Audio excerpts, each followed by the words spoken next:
What's going on, guys? Aero here, and welcome back to another video. Now in today's video, I want to talk to you guys about what I consider to be the best single player game out right now on the Nintendo Switch and why people need to go out and purchase this game and play it.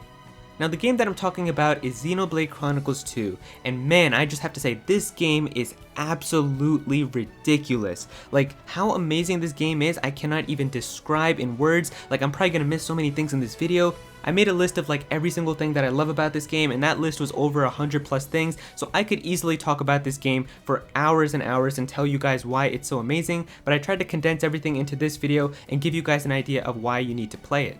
I also think that this is good coming from me, because before I played Xenoblade Chronicles 2, I didn't care about the Xenoblade franchise at all. Like, even when Nintendo would show it in their directs, I would just ignore it really, I wouldn't really care about it. I even have a tweet from a few years ago when Nintendo was showing so much Xenoblade in one of their directs. I tweeted out saying, "Nintendo, get this Xenoblade off my screen." That's how much I didn't care at all, but after I've played through this game, I love Xenoblade 2 so much, and I have to tell you guys why it's amazing and why people need to experience it, because the way that it makes you addicted and it consumes your life, it's just insane. Like, I can't even describe it. Like, I would look at the clock in the afternoon and it would be 2 o'clock. I would be like, okay, let me play for 2 hours and I'll record a video at 4 o'clock. I would glance at the clock again and it would be past midnight and I'd be pulling an all-nighter and playing for hours. So this game, it does crazy things. Like, I have to explain why this game is so much fun. And so Xenoblade Chronicles 2 is my favorite single player game on the Switch. It beats out The Legend of Zelda Breath of the Wild, and it beats out Super Mario Odyssey, and if you guys saw my review on both of those games, then you know that I gave both of those games perfect 10s. Now personally, I would give Xenoblade Chronicles 2 an 11 out of 10 and say that it broke the scale. That's how much I love this game, but I didn't get this game in 2017 because, like I said, I didn't care about the series back then. It just didn't look like my type of game. So if I actually got this game in 2017, I think my game of the year for 2017 was Super Mario Odyssey. This would have easily beat out Super Mario Odyssey. Like, if I actually got Xenoblade Chronicles 2 when it came out in 2017, then it would have easily been my game of the year. So the way that I got Xenoblade Chronicles 2 was every year on Black Friday, me and my friends always go holiday shopping. We hit up the Target, the Best Buy, the Walmart, all those big stores, and look for electronics and video game deals. And so last year there were a few games that were on sale for the Switch, and I tweeted about them. I said, which one of these games do you guys think I should get? Which one of them would be worth it? And so it was like Xenoblade Chronicles 2, Octopath Traveler, Donkey Kong Country Tropical Freeze, and Kirby Star Allies.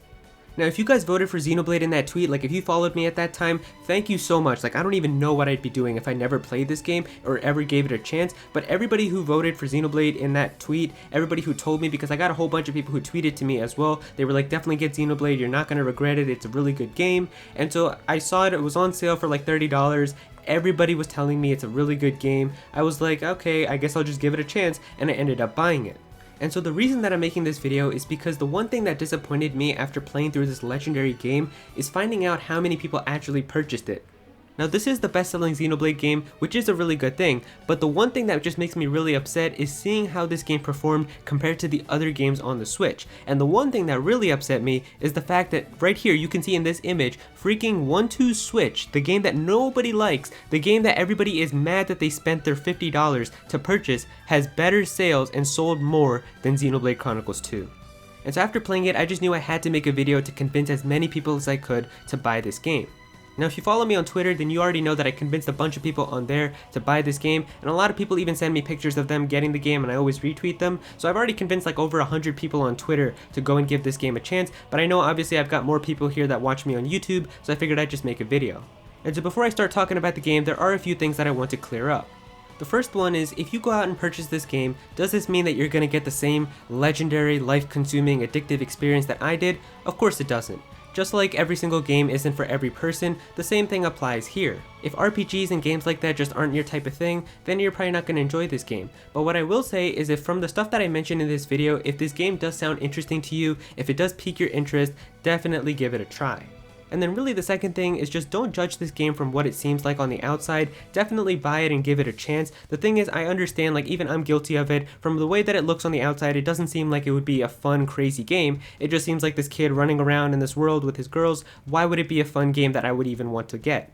See, the thing that I've come to learn now is that if there's a game that interests you, you pretty much just have to buy the game yourself and give it a chance. You can't just go off of what other people are saying, and I know that sounds so hypocritical because I'm making a video right now telling you why you should buy Xenoblade 2, but the point that I'm making is just because IGN gives it an 8.5 and just because GameSpot gives it a 7, it doesn't mean that that's what the game is. That doesn't mean that that's like a decent game, because like I said, personally for me, this game is an 11 out of 10. It's better than Breath of the Wild and Mario Odyssey. And most people look at the reviews from other companies and they're like, okay, IGN gave Mario Odyssey a 10, they gave Breath of the Wild a 10, and they gave Xenoblade 2 an 8. So obviously Xenoblade 2 isn't as good. And then GameSpot did the same exact thing. And so the stuff that I'm going to talk about right now for why I love Xenoblade Chronicles 2, if any of that interests you or sounds really good to you, then please just go out and buy the game, because I promise you, you won't regret it.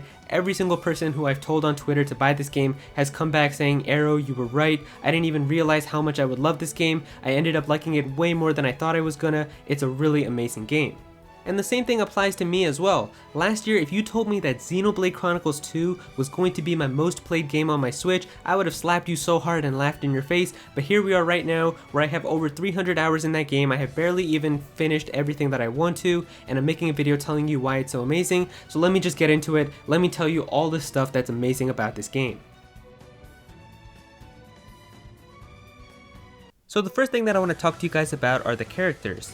Now, I'm not going to sit here and go through like every significant character in the game and talk about what they're like, because that's not the point of this video, but what I can talk about is how every single character in this game is extremely unique. There are so many characters that you're going to meet throughout your adventure, and you can see on screen right now that I have like a slideshow going through all these characters. This isn't even all of them, like there's still secret characters that I can't show you guys, but the point is there's so many characters in this game, they're all very unique, they all have their own unique personalities, they all have their own unique designs, they all have their own unique like character traits, and they also have their own unique voice actors, so it really does feel like you're meeting a new face every single time. The next thing that I want to talk to you guys about are the emotions that you're going to get from playing this game. This entire game is a roller coaster of emotions, and that's probably one of my reasons I love it so much. I really like how you can get so many different feels from playing it. It's not like you're always going to feel the same every single time you turn the game on. There's moments in this game where you're going to feel so angry when a character does something that you don't expect them to do. There's going to be moments where you're going to feel so upset for a character and you're going to feel like crying when something really devastating happens. And then there's also going to be moments where you're going to be so happy when something really positive happens and you didn't expect it to.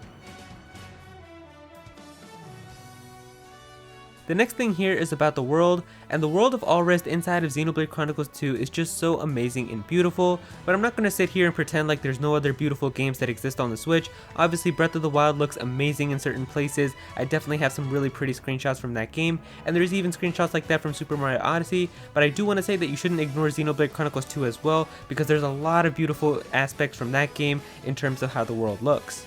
And it's also just a part of how interesting the world is inside of this game.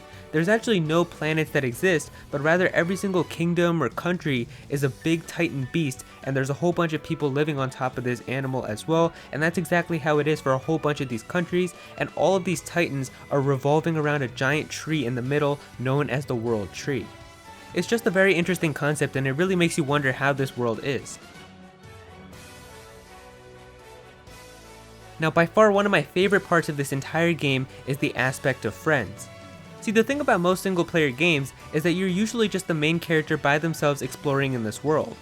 Like Super Mario Odyssey is an amazing game, it's a ton of fun, but you're just Mario by himself jumping around going to save Peach. Breath of the Wild is also an amazing game, it's so much fun to play through that game, but you're still Link by himself exploring this big world of Hyrule. The thing that I love about Xenoblade Chronicles 2 is that you're not just Rex by himself exploring this entire world, but rather you have so many friends that are always going to be with you every single place you go. No matter which bosses you're fighting, which enemies you're taking on, you're always going to have your friends with you on this adventure, and that's really what I love so much. It's not just Rex, but you've got Rex, you've got Gramps, you've got Pyra, you've got Mithra, you've got Nia, you've got Dromar, you've got Tora, you have Poppy, you have secret characters that you're going to meet later. The point is there's so many characters inside of this game, and that's what I really love, because all of these characters come with you on your journey. It's not just Rex by himself, all of these characters are going to come with you throughout your whole entire adventure, and after every single significant event, all of these characters interact with each other, they talk to each other, and I really love that so much. Now, going along with that, by far my favorite part of this entire game would have to be the story. Now, I'm not going to go too into it because I don't want to spoil it for you guys, but what I will say is that the story is just so amazing and beautiful, and it's really going to make you wonder every night when you're playing as to what's going to happen next because of how complex and deep it is. The story revolves around Rex, who meets this girl known as Pyra, who wants to go to the World Tree to get to Elysium. Now, Elysium is known for being an amazing, wonderful paradise at the very top of the world tree with all the other titans that are circling around it. However, there's also tension between these titans. They're going to war with each other. There's titans that are dying off, and so that's causing wars to happen, and so a lot of living space is running out. And so the thing about this game is that they're trying to get to Elysium to hope that they can get to this paradise and help save the world. But at the same time, there's also other characters that are trying to go to Elysium for other reasons. It's just so crazy, and every night you're wondering as to what's going to happen, because you're thinking, well, if this character was working with this guy and they wanted to do this, then how come he ended up doing this to help me to do this? And it's just crazy. It hits your mind so hard, and you're just wondering every night as to what's going to happen. And I love that so much about this game. It really makes you think, and the story just gets so deep. And this isn't even close to what I'm saying in this video. When you actually play it, you're going to be like, dang, this is ridiculous. I can't even go into detail as to how deep the story actually gets. It's really ridiculous. And the thing about it is there's even things from the past that you're gonna see. There's so many flashbacks, because there's actually flashbacks in this game from a war that happened 500 years ago, and that war gets referenced so many times throughout the main story, and you're gonna get flashbacks from that, and that war was a significant part of the story. It just gets so deep and crazy, and that's easily my favorite part about this entire game. The next thing is about the combat, and so of course in this game you're going to be fighting against enemies and bosses. Now, what I can say about the combat in terms of this game is that the combat looks really confusing and complicated, but it really isn't once you get the hang of it. Now, the game does a good job at spreading out all the stuff about the combat that you need to know in the first couple of hours, so it's not like you're just going to be forced with a whole bunch of information that you're going to have to learn right away in the beginning of the game. In my opinion, the only thing that's kind of bad about the combat is the way that they teach you in some of the tutorials. It's just kind of hard to understand exactly what they're trying to tell you, and so I remember there were a few tutorials that I remember watching, and I just didn't understand what they were trying to say in terms of the combat, so that's the only thing that I would say is a little bit confusing. And it's also just kind of a little bit intimidating with the vocabulary that they use. It makes it seem really complicated, but it isn't once you get the hang of it. I just remember hearing all of the terms like arts, affinity, WP, SP, combos, chains, specials, and I was like, bro, this is all so confusing, I'm never going to understand this, but now I'm easily able to understand everything about the combat in this game, and it's actually really simple. And so if you're having trouble with the combat, or if you're stuck on a hard boss fight or something, just reach out to me and I'll always try my best to help you guys out. Really, if you want the best help, I would suggest just joining my Discord. We've got so many fans of Xenoblade Chronicles inside of there, and they're really happy and always willing to help you out if you ever need any help with something in the game. So just join there and we'll always try to help you guys out. The next thing here is about the soundtrack, and I'm just going to tell you right now, you're easily going to get your money's worth just from the soundtrack of this game. All of the music inside of this game is just amazing, and I really love it so much. There's so many different themes, and they really play and make a ton of sense for the situations that they're played in. When something really exciting happens, a really hype track will play. When something really devastating or upsetting happens, there's going to be some really sad songs that play. Even the location themes in this game are just so amazing. I'm going to try to see if I can have different themes from the game playing throughout this video, but what I will say is that the soundtrack is just phenomenal. The next thing on here is the adventure time, and this is also something that I really love about the game. This game just isn't one that you're going to be able to complete really fast, and even if you're doing just the main story and progressing with the main quests only, even the main story alone, just doing that can take you around 100+ hours to finish the whole adventure.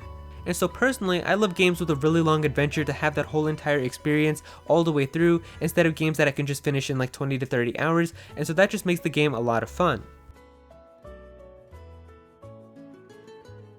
Now, I just said that the main adventure alone is around 100+ hours, but that's not even close to all of the content that's in this game.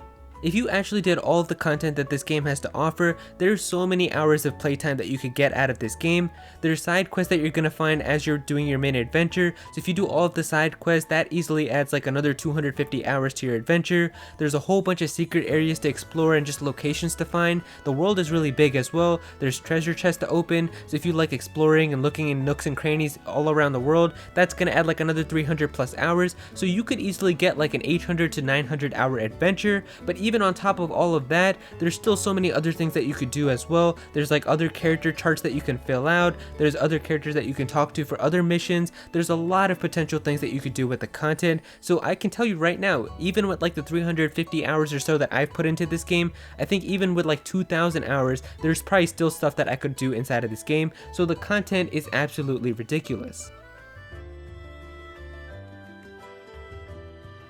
Now, if you're also in the same position that I was before and know nothing about Xenoblade Chronicles 2, and you decide to go buy this game, you might run into something that could be a little bit confusing.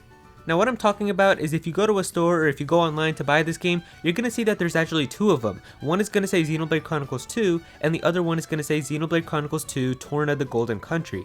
And so if you're like me and know nothing about Xenoblade, then it might be a little bit confusing as to which one to buy. So last year, Nintendo and Monolith Soft actually released a DLC expansion for Xenoblade Chronicles 2, and that DLC expansion is known as Torna the Golden Country. Now the crazy thing about this entire DLC is that it's essentially its own entirely new game. There's new characters, new areas, new combat system, new game mechanics, new music. It's literally like its own completely new adventure. Now this Torna DLC is actually a prequel to all the stuff that happens in the main game. So I talked about how in the story you're going to learn a lot about like events that happened 500 years ago, as well as a lot of flashbacks and things that happened in the past, and you get to experience all of those and play all of those in the Torna DLC. So now you're probably thinking, well, if Torna is a prequel to all the stuff that happens in the main game, then I should probably play Torna first so that I learn all the stuff that happens in the past and then play through the main game. And while that is an option, in my opinion, I think that the best way to still play it would be to buy this, which is the base game, and then play the Torna DLC after you've beaten it, and then once again play through the main game with your knowledge from Torna so that you get a better understanding. So that, in my opinion, would be like the true definitive experience if you really wanted to experience the game in the best way possible. But if you don't like playing games twice, then I guess you could play Torna first and then play through the main game. But what I will say though is that both of these are very necessary if you want to get the full experience out of it. Like sure, you're gonna have a ton of fun playing through just the main game alone, and even if you buy Torna, you'll still probably have a lot of fun. Even though Torna is significantly shorter than the main game, you can still get a lot of fun out of it. But if you really want the best experience out of all of this, then you really have to get both of these games and play them. So for now, I'm just going to say if you have a ton of fun playing through the main game and you have a really good time, then definitely go out and purchase the Torna DLC, because that's literally going to give you the same exact experience once again. And so there you go guys, those are all the reasons that I love Xenoblade Chronicles 2 and why you need to play it. It looks like such a silly game on the outside, but only those who play it all the way through will understand and see how amazing and deep it actually is.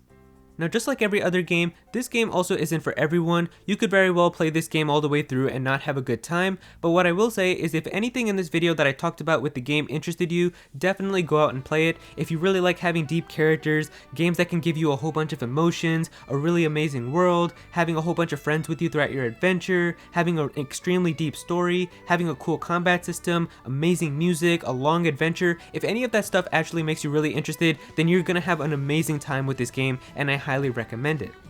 But of course, if you're not a fan of RPGs or games like that, then you're probably not going to have a good time, but if the stuff in this video did make you interested in the game, I promise you, you won't be disappointed if you play it. If you guys enjoyed this video, then please be sure to click that like button, and also comment down below if you have any questions. If there's things that you're still curious about this game, then definitely be sure to ask down below, and I'll try my best to answer them. And if we also have any Xenoblade fans that are watching this video, then also try to help out the people that are asking questions. Definitely be sure to help them out and give them answers so that they also go out and play this game. And so if you do go out and get this game, then definitely be sure to tweet me a picture on Twitter, and I'll be sure to retweet it. If you're new to this channel, then please be sure to subscribe. I'm definitely going to have some more Nintendo content in the future, so please be sure to subscribe so you don't miss out on that. Click on that bell to become part of the notification squad. Go follow me on Twitter at Aero so you can be featured in videos, and also join my Discord server as well. We've got a bunch of people in there who are always talking about Pokemon and Smash and Xenoblade, and if you need help with Xenoblade as well, definitely be sure to join there, and we'll have a bunch of people that are always ready to help you. If anything that I mentioned in this video made you interested, then definitely go ahead and give the game a try. I promise you, you're going to come back saying, Aero, I can't believe I wasn't going to play that game. Thank you so much for showing me this legendary class game. It really is one of the best games on the Switch, and it's just sad that so many people have yet to experience it. I already know that this game has the potential to be one of your favorite games of all time, and it just sucks because so many people are going to go their entire lives without ever playing it. I'm going to say it one last time, do not go off of the stuff that you've already heard. Don't go off the things that you have in your head from what the game looks like on the outside. Don't judge it by its cover at all. Definitely just give it a try, and I promise you, you won't be disappointed. But yeah, that's pretty much it. Thank you so much for watching.